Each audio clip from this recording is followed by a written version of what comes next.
What if I told you that centuries before Europe's Renaissance, there was a civilization leading the world in science, medicine, mathematics, and philosophy? A world where scholars calculated the stars, doctors wrote encyclopedias that would be used for centuries, and libraries held more books than entire continents elsewhere. This was the Islamic Golden Age. Yet, despite its profound impact, this era is often overlooked in mainstream narratives of history.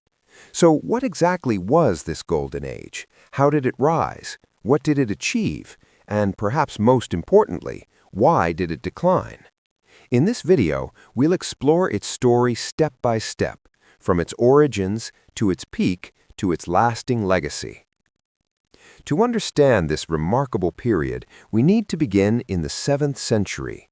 Following the rise of Islam, a rapidly expanding civilization began to take shape, stretching from Spain in the west to Central Asia in the east. Under major political powers like the Umayyad Caliphate and later the Abbasid Caliphate, this vast region became more than just an empire. By the mid-8th century, the Islamic Caliphate had become the largest empire the world had seen since Rome. But this wasn't just an empire of soldiers, it was an empire of trade. It became a network of trade, culture, and ideas, bringing together Arabs, Persians, Turks, Indians, and even remnants of Greek intellectual traditions. At the heart of this world were thriving cities like Baghdad, Cordoba, and Cairo. These were not just cities of power, but cities of knowledge. And from this foundation, something extraordinary began to emerge.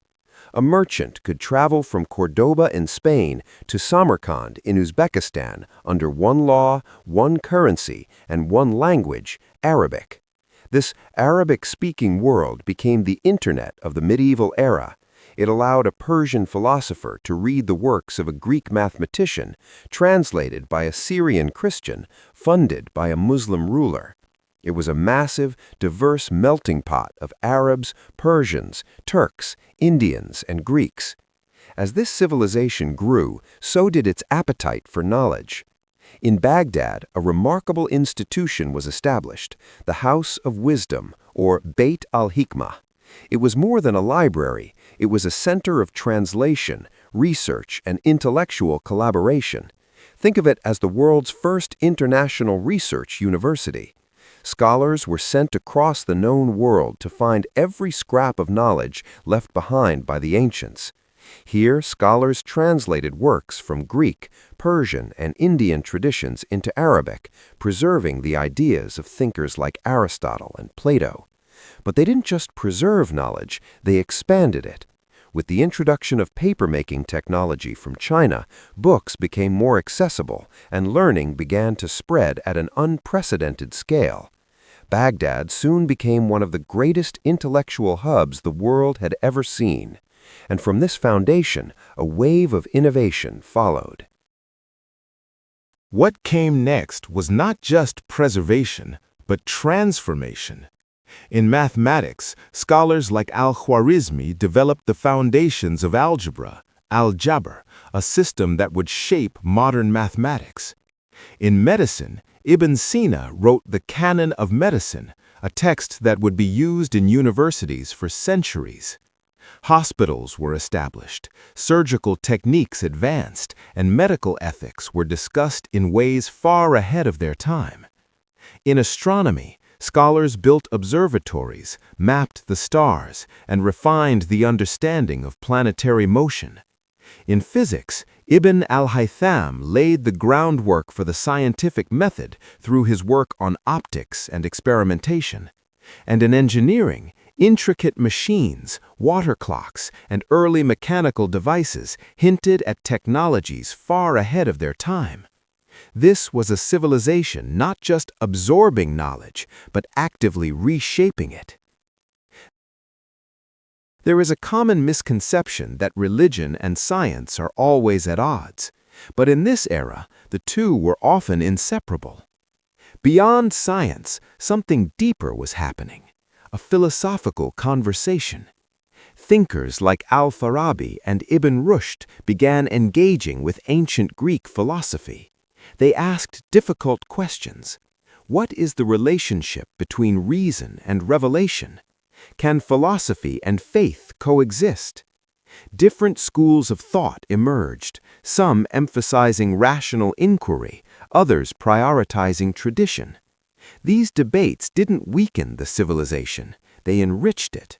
And eventually, these ideas would travel westward, influencing European philosophy in profound ways and helping to trigger the end of the Middle Ages. But this was not just a world of scholars, it was a lived civilization. Its architecture reflected both beauty and complexity. Mosques with intricate geometric designs, domes and towering minarets. Calligraphy became an art form, transforming written words into visual expression. Stories like 1001 Nights captured imagination, blending folklore, philosophy, and storytelling. Cities were vibrant, markets were active, libraries were accessible, education was valued. Even daily life reflected a culture that prioritized cleanliness, learning, and social interaction. And while the roles of women varied across regions, historical records show that some women participated in education, scholarship, and even commerce. This was not just an intellectual movement, it was a way of life. And this way of life did not exist in isolation, it was deeply connected to the world. Through trade routes like the Silk Road and the Indian Ocean networks, this civilization linked Asia, Africa, and Europe. Goods traveled, spices, textiles, metals. But more importantly, ideas traveled. Technologies, philosophies, and knowledge flowed across continents, shaping cultures far beyond the Islamic world. This exchange turned the civilization into a bridge, connecting different parts of the world through shared learning. But no civilization remains at its peak forever.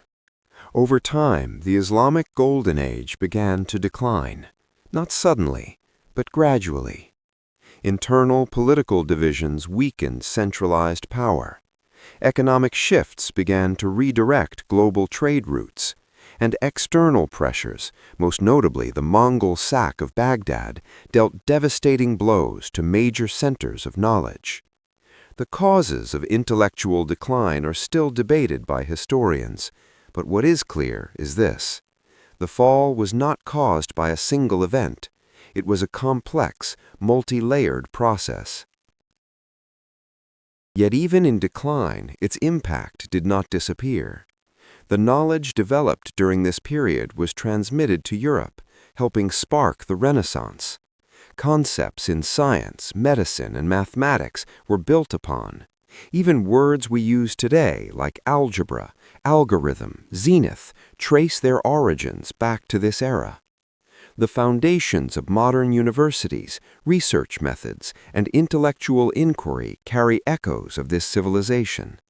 Its legacy is not confined to history, it is embedded in the modern world. And that raises an important question. Why does this history matter today? Because it challenges a common misconception that progress belongs to one culture or one civilization. The Islamic Golden Age reminds us that knowledge has always been a shared human effort. It also shows the power of openness, of learning from others, of exchanging ideas, and of valuing curiosity. In a world that often feels divided, this history offers a different perspective, one of connection. When we look back, the story becomes clear. This was a civilization that preserved knowledge, expanded it, and passed it on. It was a bridge between worlds, a moment in history where ideas flourished and human curiosity was at its peak. And perhaps that is its greatest lesson. Progress is not owned by any one culture. It is built, piece by piece, through shared human effort. From the libraries of Baghdad to the laboratories of today, Its legacy still lives on. So now I'm curious, what part of the Islamic Golden Age surprised you the most? And would you like a deeper video on one of its great thinkers, like Ibn Sina or al-Khwarizmi? Let me know in the comments. And if you enjoy exploring history, philosophy, and the ideas that shaped our world, consider subscribing for more. Because sometimes understanding the past is the key to understanding the present.